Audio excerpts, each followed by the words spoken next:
Welcome back, guys, to another video. In today's video, I'm gonna try to keep it short, but I'm basically gonna try to show y'all how I do the ring gap. Now, I don't want to go over the actual procedure on how to measure because measuring is more based on your specific setup. I already have my bore sizes and everything, which again depends on your application and how much you're bored over. I'm bored over 20.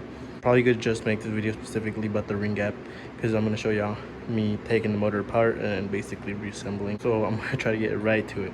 I'm going to go ahead and start by just disconnecting all sensors, plumbing on turbo side and removing the actual turbo. All right, well, we got our turbo off. We are ready to take the head off, so I'm gonna go ahead and just do that right now. Right, and just like that, we have the head off. Now here it's basically my bottom end, like I was telling y'all about. I got the head here, just down there on some rags and shit.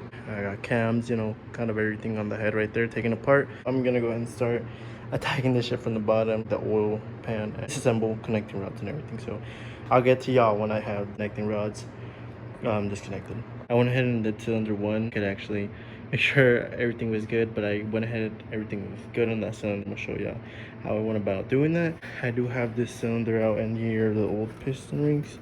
I got, like I said, a new pack from Speed Factory, but you do gotta file them down and everything. Like I said, these are my measurements with my bore size, but that being said, I gotta set these and file them down, and basically I'll show you how I do that. All right, so we got the piston ring in there. Basically just make it flat. As you can see, it's all flat all around there.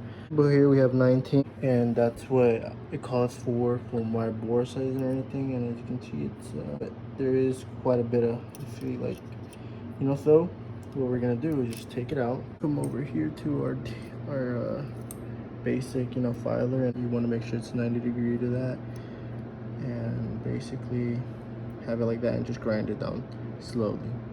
All right, and now after a couple times running back and forth, but it's basically going in there. You want to do that with basically all your rings.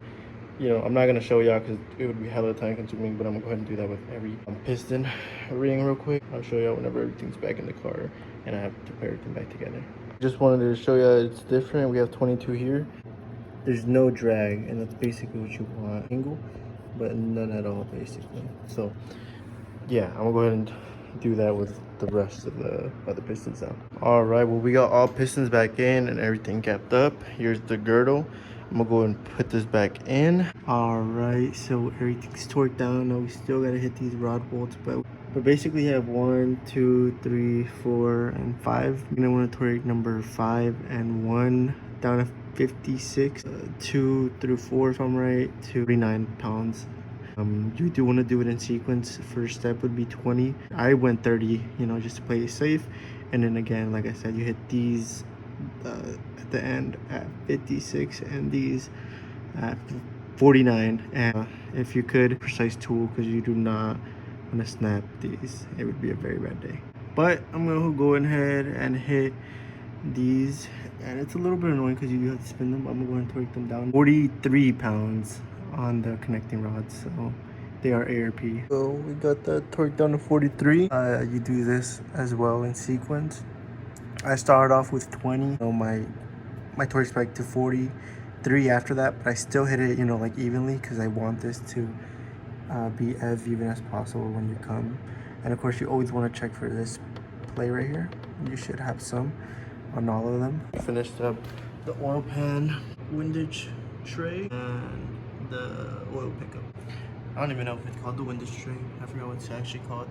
Literally just need the head gasket and oil pan gasket, and that's about it, so I can put this bitch back on. But now I'm gonna go get that, and I'll get back to y'all when I get those parts.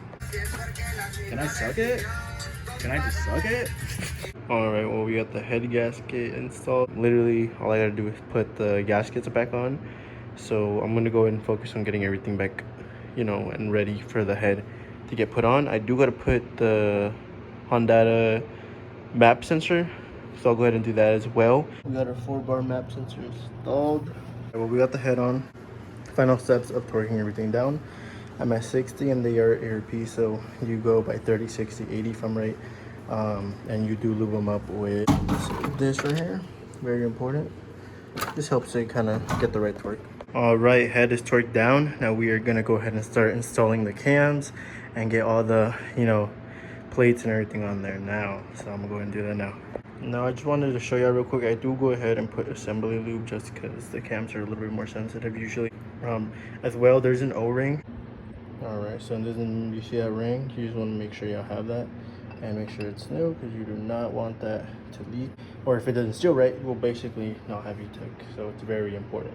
I like to put silicone in these corners right here. Just because that's where your caps go. It's metal on metal right there, so I just highly recommend putting it. All right, well, we got the head back on, cams, everything bolted on, and focused on is getting the motor to top dead center now. All right, well, we got everything top end set up. I'm gonna do the valve cover last, but I'm gonna go ahead and install the oil pan so I can put oil in the car and hopefully get this junk pumping, because I might even go ahead and set up the turbo. It just depends. It's because I have a couple of oil lines that have to be connected or else it's just gonna spew oil. All right, well, I got the turbo installed. I was gonna wire or route my oil line into it, but I just routed it back into the head because basically I just didn't want the oil to spill everywhere. I'm doing a compression test, you know. Now I know that I'm not gonna get an accurate reading because two things, which is heat expansion, and I'm not just talking about the motor overall, but the pistons as well, and new rings which have to be broken in. Redone the other cylinders, and I've gotten 190 on all of them. I'm gonna show you how to, what's it called, do this real quick. But you install this, usually you have your adapter, but you'll have your one that goes in here, and then here's your coupler. All you do is crank the motor over, or no fuel, no ignition. We'll get here, crank the motor over, and we'll just crank it. We'll do this about like 6 or 5 cycles.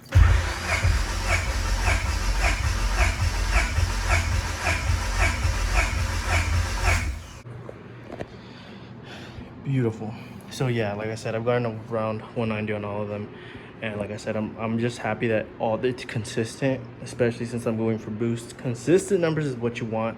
All right, anyways guys, thank y'all for sticking around for this video. I didn't want to bore y'all, you know, I just wanted to show you how I did my shit really. But anyways, thank y'all for tuning in.